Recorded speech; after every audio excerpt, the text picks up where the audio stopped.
कहते हैं कि आदमी जहर से नहीं मरता और टेंशन से मर जाता है। एक बार एक राजा अपने राज्य का भ्रमण कर रहा था। हाथी की सवारी थी। हाथी ताकत के नशे में चूर था।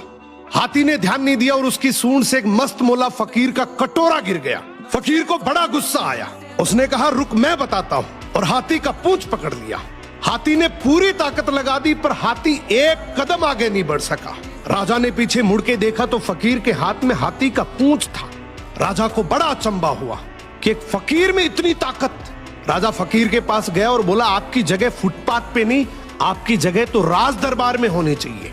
आप इतने ताकतवर हैं, आप हमारे साथ चलिए। आपको कुछ नहीं करना, केवल राज दरबार के राज मंदिर में एक दीपक जलाना है, सुबह 4 बजे उठना है और आरती करनी है। फकीर ने कहा, ठीक है, अच्छा खाने पीने को मिलेगा। थोड़े दिन बीते कि एक दूसरे राज्य का राजा से मिलने आया। राजा ने रौब जमाने के लिए बातों ही बातों में बोल दिया कि हमारे राज्य की सेना और प्रजा की तो बहुत दूर की बात है। हमारे राज्य के तो फकीर भी इतने ताकतवर हैं कि एक बार तो हाथी को भी पकड़ ले तो हाथी भी एक कदम नहीं बढ़ सकता। दूसरे राज्य के राजा ने बोला, भी हमें तो दिखाओ तब माने। राजा ने फकीर को बुलाया और कहा, नाक का सवाल है, ध्यान रखना। फकीर ने कहा, ठीक है, हाथी को बुलाओ।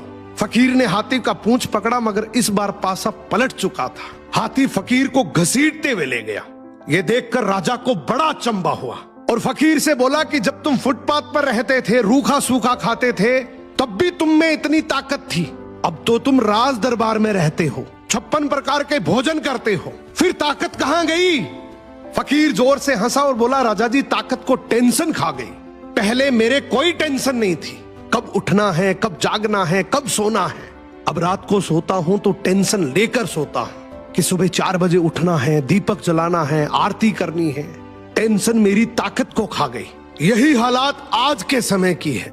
हम सोते हैं तो हर दिन हजारों टेंशन लेकर सोते हैं जो हजारों बीमारियों को न्योता देती है, जबकि हमें पता है कि टेंशन करने से कुछ नहीं होगा।